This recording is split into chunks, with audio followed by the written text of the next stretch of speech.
स्वागत है हमारे यूट्यूब चैनल एजुकेशन जंक्शन में। मेरा नाम है चमरी शर्मा। तो आज के इस वीडियो में हम लोग पढ़ेंगे resistance of a system of resistors कि हम लोग एक सर्किट में या फिर हम कहें कि हम लोग एक इलेक्ट्रिक सर्किट में रेजिस्टेंसेस को कितने प्रकार से जोड़ सकते हैं, कितने तरीके होते हैं रेजिस्टेंस को सर्किट में जोड़ने के लिए।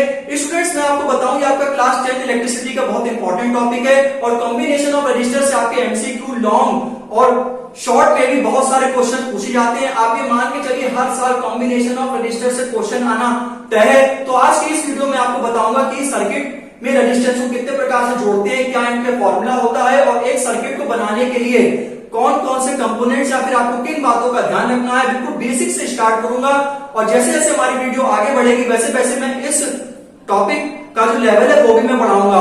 वीडियो स्टार्ट करने से पहले स्टूडेंट्स मैं वादा करता हूं आप मेरे इस वीडियो को बहुत एंजॉय करेंगे, बहुत मजा आएगा आपको इस वीडियो में। तो बिना किसी देरी के इस वीडियो को शुरू करते हैं। तो सबसे पहले स्टूडेंट मैंने आपके सामने हेडिंग डाली है resistance of a system of resistors, कि मैं आपको बता दूं कि हम लोग सर्किट में रेजिस्टेंसेस को दो प्रकार से जोड़ते हैं। पहला होता है बच्चों सीरीज कॉम्बिनेशन, दूसरा होता है पैरेलल कॉम्बिनेशन। तो सबसे पहले स्टूडेंट्स हम लोग पढ़ेंगे सीरीज कॉम्बिनेशन ऑफ रेजिस्टेंसेस की हम लोग एक सर्किट में रेजिस्टेंसेस को बच्चों कैसे जोड़ते हैं। अब स्टूडेंट्स हम बात करेंगे कि मैं जो सर्किट के बारे में कह रहा हूं या जो मैं इतनी देर से इलेक्ट्रिक सर्किट बोल रहा हूं, क्या इलेक्ट्रिक सर्किट होता क्या है। तो सबसे पहले स्टूडेंट मैं बिल्कुल बेसिक से आपको बता दूं कि इलेक्ट्रिक सर्किट का मतलब होता है ऐसा कॉन्टिन्यूअस और क्लोज्ड पाथ। फिर से आप ध्यान दीजिए कि इलेक्ट्रिक सर्किट क्या होता है, कॉन्टिन्यूअस होता है और इलेक्ट्रिक सर्किट क्लोज्ड होता है, जिसमें इलेक्ट्रिक करंट फ्लो होता है एक टर्मिनल से दूसरे टर्मिनल तक। क्लियर हो गया होगा कि आप इसको समझे कि जो इलेक्ट्रिक सर्किट है वो क्या है, एक कॉन्टिन्यूअस एक क्लोज्ड पाथ है जिसमें कि जो इलेक्ट्रिक करंट का जो फ्लो होता है वो पॉजिटिव टर्मिनल से निगेटिव टर्मिनल की तरफ फ्लो होता है। एक सर्किट में बेटा दो टर्मिनल होते हैं,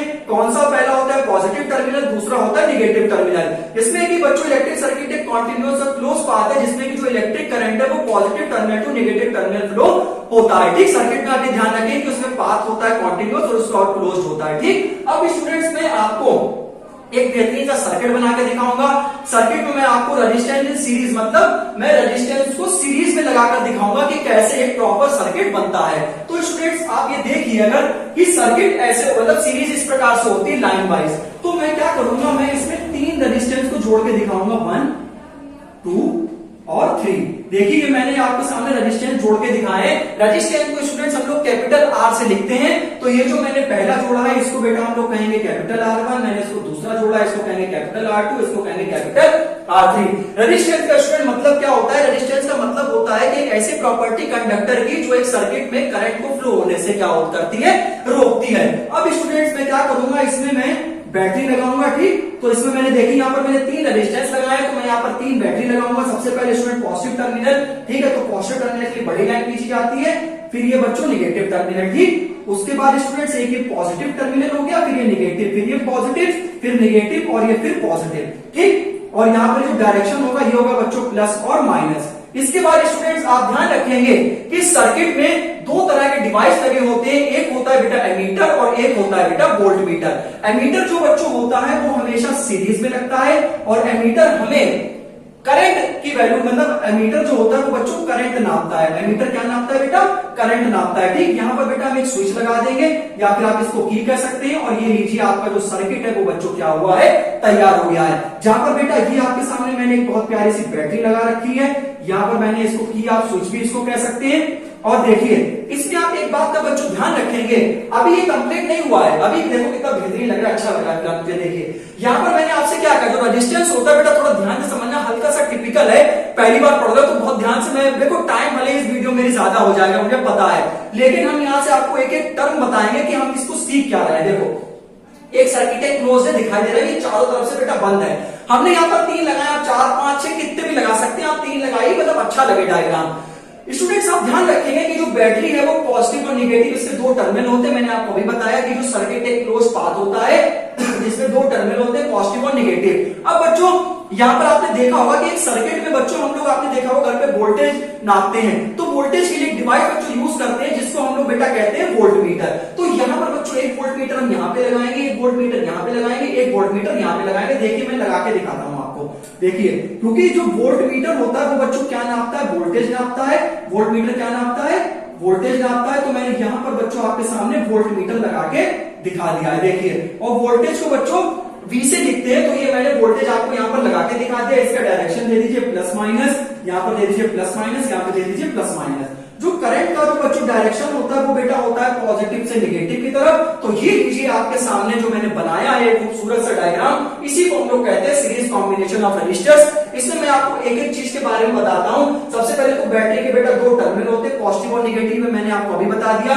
कॉन्टिन्यूअस और क्लोज पाथ होता है, जिसमें जो करंट की बेटा डायरेक्शन होती है वो बच्चों पॉजिटिव से नेगेटिव होती है। देखो बेटा यहां से पॉजिटिव जा रहा है, देखो तो पॉजिटिव से ही आ रहा है नेगेटिव। देखो ये पॉजिटिव है, ये नेगेटिव, मतलब इधर से पॉजिटिव जा रहा है और इधर से बच्चों क्या आ रहा है, नेगेटिव आ रहा है। तो करंट की जो बच्चों डायरेक्शन होती है वो हमेशा पॉजिटिव टू नेगेटिव होती है। कई बार आपके बोर्ड एग्जामिनेशन में बेटा क्वेश्चन आ चुका है, what is the direction of current. तो आप कहेंगे कि जो करंट की जो डायरेक्शन है वो प्लस से माइनस होती है और जो इलेक्ट्रॉन की जो डायरेक्शन होती है वो माइनस से प्लस होती है। करंट और इलेक्ट्रॉन दोनों अपोजिट फ्लो होते हैं, ये बात ध्यान रखना, बहुत क्वेश्चन पूछा जाता है। अब देखिए जो एमीटर होता है वो बच्चों करंट नापता है और एमीटर हमेशा बेटा सीरीज में लगता है। ये मैंने आपको लगा के दिखा दिया।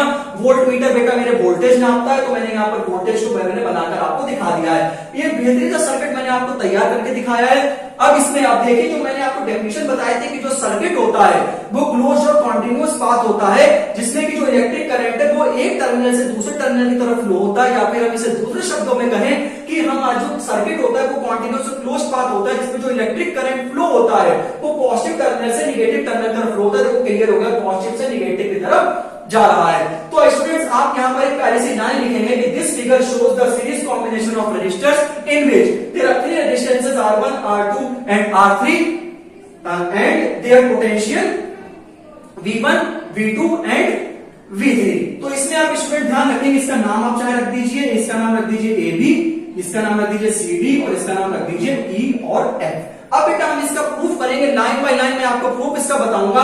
इसका प्रूफ बच्चे रखते हैं, मैं आपको इसको ट्रिक से सिखाऊंगा। देखिए अब स्टूडेंट्स आप ये ध्यान रखेंगे कि जो करंट होता है, करंट का मतलब होता है charge upon time, the flow of charge per unit time, कि भाई चार्ज कितना फ्लो हो रहा है पर यूनिट टाइम के जरिए, उसको हम लोग क्या कहते हैं, करंट कहते हैं। तो यहाँ पर स्टूडेंट्स एक हम लोग एक बढ़िया सा लॉ यूज करेंगे, जिसमें हम लोग लिखेंगे बाय ओम्स लॉ। ठीक है, बहुत इंपॉर्टेंट लॉ है, ये भी आपका बहुत बार पूछा जाता है बोर्ड एग्जामिनेशन में। ओम्स लॉ ने ये बताया था कि अगर हम लोग टेम्परेचर और डायमेंशंस को कांस्टेंट कर दें तो जो पोटेंशियल होगा वो किसके प्रोपोर्शनल होगा, करंट के। ठीक है, at constant temperature V is directly proportional to I। तो यहां पर से आ जाता है V बराबर में R इंटू I। देखिए बच्चों ये आपने पढ़ा होगा इलेक्ट्रिसिटी में, और अगर आपने इलेक्ट्रिसिटी चैप्टर अभी नहीं पढ़ा है तो इसके लिए मैंने 40 मिनट्स में पूरा इलेक्ट्रिसिटी चैप्टर पूरा डिटेल्ड एक्सप्लेनेशन दिया है। उस वीडियो का लिंक आपको डिस्क्रिप्शन बॉक्स में मिलेगा, एक बार वो वीडियो देखो, सब कुछ क्लियर हो जाएगा। V proportional to I, V बराबर I। ओम्स लॉ ने बच्चों ये बताया था कि एक सर्किट में अगर हम लोग टेम्परेचर को कांस्टेंट करते हैं और जितनी भी फिजिकल क्वांटिटीज है, फिजिकल डायमेंशंस हैं, उनको हम कांस्टेंट कर दें तो जितना ज्यादा पोटेंशियल होगा उतना ज्यादा करंट होगा। और अगर हम लोग बेटा प्रोपोर्शनलिटी कांस्टेंट हटाते हैं तो यहां से एक अनदर कांस्टेंट आता है जिसको हम लोग कहते हैं रेजिस्टेंस ऑफ अ कंडक्टर। ठीक, अब हम लोग बच्चों रेजिस्टेंस को हम लोग कैपिटल R से रिप्रेजेंट करते हैं। ठीक, यहां पर जहां पर R लिख सकते हैं, फिर R बराबर रेजिस्टेंस को अगर हम लोग किसी भी सर्किट में एक रेजिस्टेंस लगाएंगे तो R1 और एक लगाएंगे, दूसरा लगाएंगे R2 तो तीसरा हो जाएगा R3, ऐसे बहुत सारे लगाएंगे तो क्या हो जाएगा R4, R5, R6 ऐसे Rn। तो मैंने यहाँ पर 3 लगाए तो R1, R2 और बेटा क्या हो जाएगा, R3 हो जाएगा। अब स्टूडेंट्स हम यहाँ पर एक लाइन लिखेंगे कि बेटा जो सीरीज सर्किट है इसमें जो बच्चे करंट होता है वो हमेशा सेम होता है, वोल्टेज क्या होता है, अलग अलग होता है। तो यहाँ पर V1, यहाँ पर V2, यहाँ पर V3। आप यहाँ पर लिखेंगे कि वी नो दैट, लिखेंगे आप WKT, we know that in series combination, we know that in series combination current is same everywhere. We know that in series combination current is same everywhere. हम जानते हैं कि जो सीरीज कॉम्बिनेशन होता है उसमें जो करंट की वैल्यू होती है वो बेटा क्या होती है, सेम होती है। मतलब it means we can say that अगर हम लोग यहाँ पर करंट निकालेंगे, यहाँ पर करंट निकालेंगे, दैट इस पूरे सर्किट में अगर हम लोग कहीं पर भी करंट की वैल्यू निकालेंगे तो हमेशा हमें सेम मिलेगी। मैं इस लाइन को एक बार फिर से लिखता हूं बच्चों, V बराबर RI, मैंने बताओ अभी आपको बताया कैसे आता है। ठीक, तो यहां से बच्चों अगर एक जुगाड़ लगा दें, यहां से बेटा मैं R की वैल्यू चुपके से निकाल लूंगा, R बराबर V अपॉन I, और इसे मैं एक बादल में बंद कर दूंगा। बेसिक सी मैथ है, ना कहना में नहीं आती है, आती होगी। R बराबर बताओ V अपॉन I हो जाएगा। अब अच्छा एक बात बताओ, हमने आपसे क्या कहा, अगर हमारे पास रेजिस्टेंस 3 होंगे तो R1 R2 और R3 हो गया नहीं हो गया। अभी मैंने आपको बताया कि इस पूरे सीरीज कॉम्बिनेशन हम लोग पढ़ रहे हैं, तो सीरीज कॉम्बिनेशन में क्या सेम होगा, सीरीज कॉम्बिनेशन में करंट सेम होगा, तो बस हमें करंट नहीं चेंज करना है। तो बताओ यहां से हम V1 बराबर IR1 लिख सकते हैं? सर ये बता दीजिए कैसे लिख दिया तो समझ में आ जाएगा, बता देंगे।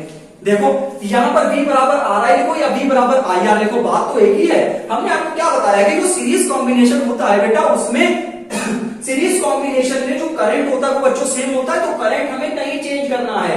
यहां पर करंट हमें नहीं चेंज करना है। फिर से अगर हम दूसरा बनाए तो बेटा बता दो, V2 बराबर क्या हो जाएगा मेरे बेटे, IR2 इक्वेशन नंबर सेकंड, और V3 बराबर मेरे बेटे क्या हो जाएगा, IR3 इक्वेशन नंबर थर्ड। अब आप यहां पर ये देखिए, ये जो V है ये पोटेंशियल है, R रेजिस्टेंस है और I करंट है।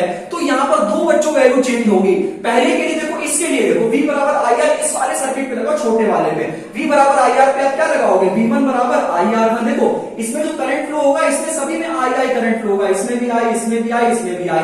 क्यों इसमें तीनों में I करंट फ्लो होगा, क्योंकि सीरीज में जो करंट होता है मेरे बेटे वो क्या होता है, सेम होता है। तो पहले वाले में भी I फ्लो होगा, दूसरे वाले में भी I फ्लो होगा, तीसरे वाले में मेरे बेटे I फ्लो होगा। तो यहाँ पर हमें V बराबर IR से हम लोग लिख सकते हैं V1 बराबर IR1, V2 बराबर IR2 और V3 बराबर IR3। अब बेटा हम इसको कुछ नहीं करेंगे, शांति से जोड़ देंगे, ऐड फर्स्ट सेकेंड और थर्ड। जरा आप इन तीनों को जोड़े। आपको जानते हैं जब जोड़ते हैं किसी चीज को तो लेफ्ट हैंड साइड में जुड़ती है स्टूडेंट्स, और राइट हैंड साइड में जुड़ती है।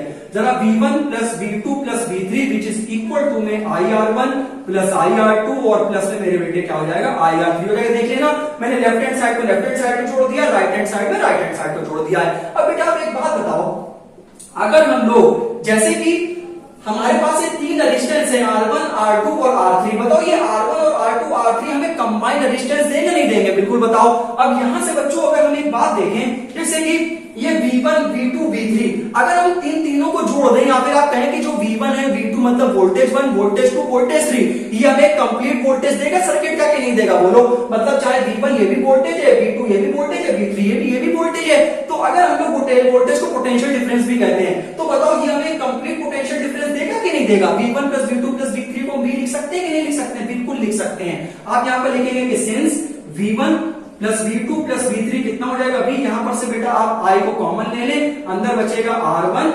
R2 और R3। बताओ बेटा, ठीक। तो यहां पर से V1 V2 और V3 हमें कंप्लीट पोटेंशियल, हम लोग हमें कंप्लीट पोटेंशियल डिफरेंस देंगे, कंप्लीट पोटेंशियल देंगे कि नहीं देंगे, बताइए। सो यहां पर अब इस I को मेरे बेटा यहां पे ले आओ, V upon I is equal to में R1 plus R2 plus R3, अगर बहुत सारे रेजिस्टेंस लगे हो तो एंड सो ऑन। अब बेटा देखो मैंने आपसे क्या कहा था, जहां पर बादल बना हुआ है, जरा बताओ V अपॉन I मैंने क्या निकाला है, R निकाला है कि नहीं, तो बच्चों मुबारक हो। यहां पर मैंने कॉम्बिनेशन इन सीरीज का फॉर्मूला निकाल लिया है, R बराबर R1 plus R2 plus R3। अब बेटा मुझे जरा एक बार ये समझा दो कि इसमें कठिनाई कहां पर है। कुछ नहीं, बस आपको सर्किट बनाना सीख लीजिए। एक सर्किट एक कॉन्टिन्यूअस और क्लोज पाथ होता है, जिसमें कि आपको एमीटर और वोल्ट मीटर लगा देना है, जिसमें कि आपको बैटरी लगा देनी है, आपको स्विच लगा देना है। आपको बेटा ध्यान रखना है कि जो सीरीज होता है, एक सीरीज कॉम्बिनेशन में बेटा जो करंट की वैल्यू होती है वो हमेशा मेरे बच्चे सेम होती है, तो करंट की वैल्यू को आपको हाथ नहीं लगाना है। सो V बराबर IR होता है, V1 बराबर IR1, V2 बराबर IR2, V3 बराबर IR3। इन तीनों को बेटा आप जोड़ देंगे तो हमें ये कुछ प्राप्त हो जाएगा। आप जो है V1 V2 V3, ये V1 जो है वो इसका पोटेंशियल है, V2 इसका है, V3 इसका है, और ये तीनों हमें जब पोटेंशियल हम लोग जोड़ेंगे तो हमें कंप्लीट पोटेंशियल भी प्राप्त होगा, जो मैंने यहाँ पर लिखा है R1 R2 R3 है मैंने। और अगर यहाँ पर आप IR, अगर यहाँ पर R1 और R2 और R3 को आप R लिखेंगे तो V बराबर IR भी, ऐसे भी आप इसको प्रूव कर सकते हैं। तो यहाँ पर अगर हम लोग रेजिस्टेंस की बात करेंगे तो यहाँ पर लिख देंगे RS, यहाँ पर आप डिफाइन कर दिया RS is the combination of resistors in series. तो बच्चों ये बहुत प्यारा सा मैंने आपको समझा के दिखा दिया, इतना बेहतरीन सर्किट के साथ बिल्कुल आपको लाइन बाय लाइन प्रूफ बता दिया है। जब आप इसका प्रूफ लिखो तो थोड़ा सा समझा देना कि एक सर्किट है जिसमें R1 R2 R3 रेजिस्टेंसेस है, V1 V2 V3 वोल्टेज है, उसके बाद आप बाय ओम्स को लगाकर V बराबर RI से ये सब आप प्रूफ कर देना। बच्चों एक बार पढ़ लोगे ना, इसको एक बार देख लोगे आपको बिल्कुल रट जाएगा। बस आपको ये ध्यान रखना है कि जो सर्किट होता है क्लोज पाथ होता है, जिसमें कि जो करंट फ्लो होता है वो एक टर्मिनल से बच्चों दूसरे टर्मिनल की तरफ फ्लो होता है। अब स्टूडेंट्स हम लोग सीखेंगे पैरेलल कॉम्बिनेशन। जैसा कि मैंने आपको सीरीज कॉम्बिनेशन बहुत अच्छे से समझा दिया था, सिमिलरली इसी प्रकार से मैं आपको पैरेलल कॉम्बिनेशन बताऊंगा। तो अब स्टूडेंट्स हम लोग सीखेंगे कि एक सर्किट में हम लोग रेजिस्टेंस को पैरेलल में कैसे जोड़ेंगे। सीरीज में मैंने आपको बहुत अच्छे से सिखा दिया था, अब बारी है पैरेलल की। तो अब ध्यान दीजिए कि पैरेलल का मतलब क्या होता है। तो पैरेलल में एक सर्किट को आपके सामने बना के दिखाता हूं। ये देखिए, तो सर्किट को हम लोग पैरेलल में जोड़ेंगे, बहुत बच्चों आसान है, कोई दिक्कत नहीं इसमें। देखिए ये बच्चों एक रेजिस्टेंस मैंने जोड़ दिया है, इच्छा इसको हम R1 कह सकते हैं, नहीं कह सकते, अब तो आप सीख रहे होंगे, तो इसको मैंने R1 कह दिया है। सिमिलरली इस प्रकार से मैं दूसरा रेजिस्टेंस को जोड़ता हूं, इसको मैं क्या कह देता हूं बच्चों, R2 कह देता हूं, बिल्कुल सही है भाई। ठीक, तीसरा स्टूडेंट मैं रेजिस्टेंस जोड़ता हूं जिसको मैं R3 बोल देता हूं। ठीक है, इसमें भी बेटा कोई भी किसी प्रकार की दिक्कत नहीं है। मैंने आपसे क्या कहा था कि रेजिस्टेंस को हम लोग कैपिटल R से लिखते हैं, तो एक होगा R1, एक होगा R2 और एक होगा R3। बिल्कुल भाई सही है। तो यहां पर आप ये देख लीजिए, अब इसमें हम लोग एक पोटेंशियल लगाएंगे, यहां पर लगा दीजिए। ठीक, तो यहां पर हम लोगों ने क्या करा है, वोल्ट मीटर लगा दिया है। ठीक, वोल्ट मीटर का मतलब बच्चों क्या होता है, जो किसको नापता है बेटा, वोल्टेज को नापता है। ठीक, और जो वोल्टेज होता है या फिर जो वोल्ट मीटर होता है वो बच्चों पैरेलल में लगता है। ये मैंने आपको पैरेलल में लगाकर दिखा दिया है। ठीक, अब स्टूडेंट्स हम लोग यहां से आगे बढ़ेंगे, फिर से वही काम जो हम लोग करते चले आए हैं। सबसे पहले हम लोग यहाँ पर बैटरी वगैरह लगाएंगे, उसके बाद हम लोग स्विच लगाएंगे, फिर एमीटर लगाएंगे। ठीक, सो यहाँ पर बच्चों क्योंकि हमने 3 रेजिस्टेंस लगाए, तो यहाँ पर बैटरी लगा दीजिए 1। ठीक है, देखिए एक ही हो गई, 2 और 3। तो देखिए यहाँ पर ये बैटरी को मैंने B लिख दिया है। ठीक, फिर यहाँ पर बच्चों आप जो है वो वोल्ट मीटर एमीटर लगा दीजिए। एमीटर बच्चों किस में लगता है, सीरीज में लगता है। ये बच्चों प्लस हो गया, ये माइनस हो गया, ये माइनस प्लस, और यहाँ पर बच्चों छोटी सी की लगा दीजिए, और ये आपका जो सर्किट है वो बच्चों क्या हो गया है, तैयार हो गया है। करंट की जो डायरेक्शन है वो बच्चों अभी हम आपको, अब इसमें खेल क्या है ये देखिए।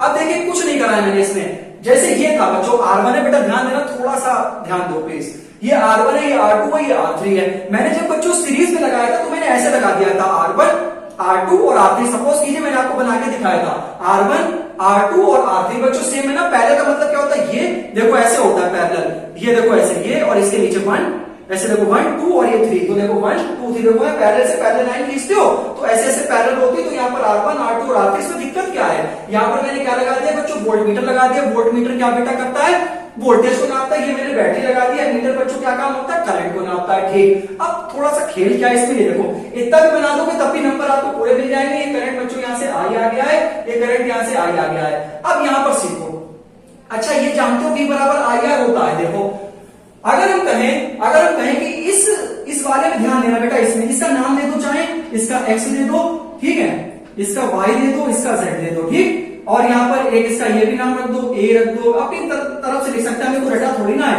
A B C। ठीक, यहाँ पर इसका नाम रख दो W और Z, कुछ भी रख दो, हमें नाम से हमें कोई फर्क नहीं पड़ता, हमें इसका कंसेप्ट को समझना है। खैर, अब यहाँ पर बेटा आप ये देखो कि जो वोल्ट मीटर होता है वो बच्चों वोल्टेज नापता है, नहीं नापता है, करंट, और जो एमीटर होता है वो करंट नापता है। तो V बराबर IR होता है कि नहीं, V बराबर IR होता है। तो यहाँ पर बच्चों पैरेलल कॉम्बिनेशन में जो मतलब पोटेंशियल होगा वो हर जगह सेम होगा। सीरीज कॉम्बिनेशन में क्या था, करंट सेम था, वोल्टेज, और पैरेलल में क्या वोल्टेज सेम होगा। मतलब यहाँ पर V जो होगा, पोटेंशियल की वैल्यू नहीं बदलेगी, तो यहाँ पर किसकी वैल्यू बदलेगी, करंट की वैल्यू बदलेगी। अब दिखाते हैं आपको, देखिए आप इसको छुपा दीजिए पहले। तो यहाँ पर अगर रेजिस्टेंस R1 है तो जो करंट होगा वो बच्चों I1 फ्लो होगा कि नहीं होगा, तो सर बिल्कुल होगा। अगर ये रेजिस्टेंस I2 है तो करंट जो है वो I2 फ्लो होगा, और अगर रेजिस्टेंस R3 है तो जो करंट है वो बच्चों कितना फ्लो होगा, I3 फ्लो होगा। जाहिर सी बात है बेटा, क्योंकि यहाँ पर जो करंट की जो वैल्यू है वो क्या है बच्चों, अलग अलग है। तो एक में I1 होगी, दूसरे में I2 होगी, तीसरे में I3 होगी, चौथा होगा तो I4 हो जाएगा। ठीक, तो यहाँ पर V बराबर IR से अगर हम लोग देखें, देखो V बराबर अगर हम लोग IR से देखें तो वोल्टेज अगर बेटा सेम है तो यहाँ पर V बराबर हो जाएगा बच्चों I1 और R1, बोलो हो जाएगा कि नहीं हो जाएगा पहले सर्किट के लिए, क्योंकि जो पोटेंशियल है वो सेम है, तो इसलिए जो करंट होगा और रेजिस्टेंस होगा वो बच्चों क्या होगा, अलग अलग होगा। अब आपको समझ में आ गया होगा। अब यहाँ पर मैं एक बार आपको फिर से समझाने का प्रयास करूं तो यहाँ पर आप ये देखिए, जो R1 है उसके लिए करंट क्या होगा, I1 होगा, R2 होगा तो उसके लिए करंट क्या होगा, I2 होगा, R3 होगा तो उसके लिए करंट क्या होगा, R3, मतलब I1 I2 और I3 जब यहाँ पर आके पहुंचेंगे यहाँ पर, तो यहाँ पर टोटल करंट हमें मिल जाएगा जो होगा बच्चों I1 प्लस I2 प्लस मेरे बेटे I3। समझ में आ गया कि जब हम लोग ये सब चीजें यहाँ पर निकलते हुए आएंगे तो I1 plus I2 plus I3 इस पूरे सर्किट में करंट जो है वो बच्चों क्या होगा, फ्लो होगा। अब स्टूडेंट्स हम लोग फिर से वही लाइन लिखेंगे कि अकॉर्डिंग टू ओम्स लॉ, ठीक है, V is proportional to I। देखिए यहाँ पर V is proportional to I, so V बराबर क्या हो जाएगा बच्चों, R इंटू I हो जाएगा। ठीक, बिल्कुल सेम है दोनों। सीरीज में भी हमने क्या करा था बच्चों, सीरीज में भी हमने ओम्स लॉ से स्टार्ट किया था, तो पैरेलल में भी हम लोग ओम्स लॉ से क्या करेंगे मेरे बच्चे, स्टार्ट करेंगे। आप बस ये ध्यान रखना कि जो सीरीज होता है उससे बच्चे करंट की वैल्यू सेम होती है, जो पैरेलल कॉम्बिनेशन होता है उसमें भाई करंट मतलब जो पैरेलल कॉम्बिनेशन होता है उसमें वोल्टेज की वैल्यू सेम होती है। तो हम यहां पर लिखेंगे कि in parallel combination voltage is same everywhere. कि एक सर्किट में मतलब जब हम लोग पैरेलल कॉम्बिनेशन को बनाते हैं सर्किट में तो उसमें पोटेंशियल क्या होता है, सेम होता है। सो यहां से बच्चों अगर हम लोग बात करें V बराबर आई आर से, तो यहां पर बेटा मैं अगर R की वैल्यू निकालूं तो R की वैल्यू V अपॉन आई आ जाएगी, नहीं आ जाएगी? बिल्कुल सिंपल है। अच्छा लगे हाँ तो मैं 1 अपॉन R की वैल्यू निकाल लेता हूं जो कि मेरे बच्चे हो जाएगी I ओवर V। सो यहां से हम लोग 1 अपॉन R की वैल्यू I अपॉन V हो जाएगी, ठीक। यहां से I की वैल्यू बताओ V अपॉन R हो जाएगी, नहीं हो जाएगी? बोलो यहां से हो जाएगी कि नहीं हो जाएगी? तो इसमें ये ध्यान रखो कि पैरेलल कॉम्बिनेशन में क्या सेम होगा, पैरेलल कॉम्बिनेशन में वोल्टेज सेम होगा तो वोल्टेज की वैल्यू नहीं चेंज करेंगे। सो यहां पर हम लोग लिखेंगे सो I1 बराबर बच्चों हो जाएगा V अपॉन में R1। पहली इक्वेशन भैया देखो वहां पर क्या था, V बराबर IR मतलब V1 बराबर IR1, V2 बराबर IR2, V3 बराबर IR3 इन सीरीज कॉम्बिनेशन में। लेकिन पैरेलल कॉम्बिनेशन में हम क्या करेंगे, I बराबर V अपॉन R रखेंगे। यहां पर बच्चों जो पोटेंशियल की वैल्यू होगी वो बच्चों अलग अलग होगी। It means we can write I2 is equal to V over में R2, equation number is second, and if we write I3 is equal to V over में R3, that is equation number third. ठीक, अब इसमें भी हम लोग तीनों equation को बच्चों जोड़ देंगे। यहां पर आप लिखेंगे ऐड 1 2 और 3, ठीक। सो यहां पर बच्चों I1 प्लस I2 प्लस मेरे बेटे I3 which is equal to V upon में R1 प्लस V अपॉन में R2 प्लस V अपॉन में R3। मैं 5 इसलिए कर रहा हूं क्योंकि बहुत आसान है। जहां पर हमने लिखा था बच्चों V1 V2 और V3 हमें कैपिटल V देंगे, similarly I1 plus I2 plus I3 हमें कैपिटल I देंगे। यहां पर से आप V कॉमन ले लो, ये मेरे बच्चे हो जाएगा 1 अपॉन R1, ये हो जाएगा 1 अपॉन R2 1 अपॉन R3। यहां से बच्चों V को नीचे ले आओ, I upon V is equal to 1 upon R1 plus 1 upon R2 plus में मेरे बच्चे 1 अपॉन R3। अब जरा देखो बच्चों I अपॉन V की वैल्यू मैंने क्या कहा था निकाल के रखना 1 अपॉन R, तो यहाँ पर 1 अपॉन R, यहाँ पर RP कर देना। बाबा मैंने RS करा था, RS का मतलब रेजिस्टेंस इन सीरीज, यहाँ पर resistance in parallel 1 upon R1 1 upon R2 और 1 अपॉन R3, और ज्यादा अगर n हो जाए तो 1 अपॉन में मेरे बच्चे Rn हो जाएगा। तो आप इसको देख लीजिए कि कैसे मैंने इसको आपको बहुत आसानी से प्रूव करके दिखा दिया है। एक सर्किट में जो करंट की डायरेक्शन होती है वो पॉजिटिव टू नेगेटिव होती है। In circuit the direction of current is from positive to negative and the direction of electron is from negative to positive. Current हमेशा हायर टू लोअर फ्लो होता है और इलेक्ट्रॉन हमेशा लोअर टू हायर मूव करता है। ये बात आप अच्छे से ध्यान रखना। देखो मैंने आपको सर्किट बना के सिखा दिया, कैसे आपको अप्रोच बाकायदा है, आपको सिस्टमेटिकली प्रूफ करके बताया है। इसमें भी आप लिख देना कि this figure shows the parallel combination of resistances R1 R2 and R3 in which potential is same everywhere and the value of current is different. In first resistance and in first circuit V बराबर IR है। मतलब आप अपने शब्दों में इनको आप जैसे करके लिख देना जैसे मैंने आपको सीरीज कॉम्बिनेशन में आपको समझाने का प्रयास किया है कि एक आपके सामने पैरेलल कॉम्बिनेशन ऑफ रेजिस्टेंसेस है जहां पर R1 R2 R3 different registers हैं, ठीक है, जिसमें कि पोटेंशियल क्या होगा बच्चों सेम होगा, क्योंकि पैरेलल कॉम्बिनेशन में जो वोल्टेज होता है वो हमेशा बच्चों क्या होता है, सेम होता है। यहां से आप V बराबर IR से R1 अपॉन R3 लगे यहां तो वैल्यू निकाल देना। I1 बराबर V upon R1, I2 V upon R2, I3 V upon R3, तीनों को जोड़ देना, अपने आप बनता चला जाएगा। ये था स्टूडेंट्स आपके सामने resistance of a system of resistors का बहुत अच्छे से मैंने आपको प्रूफ बताया, एक एक टॉपिक मैंने आपको इसमें समझाया है, ठीक है। आई होप आपको मेरा एक्सप्लेनेशन बहुत अच्छा लगा होगा। एक बार मेरे बेटे कमेंट करके जरूर बताओ कि आपने मेरे वीडियोस क्या सीखा। उम्मीद करता हूं आपको सब कुछ समझ में आएगा। तो मुझे इजाजत है, मिलता हूं नेक्स्ट वीडियो, तब तक के लिए जय हिंद जय भारत।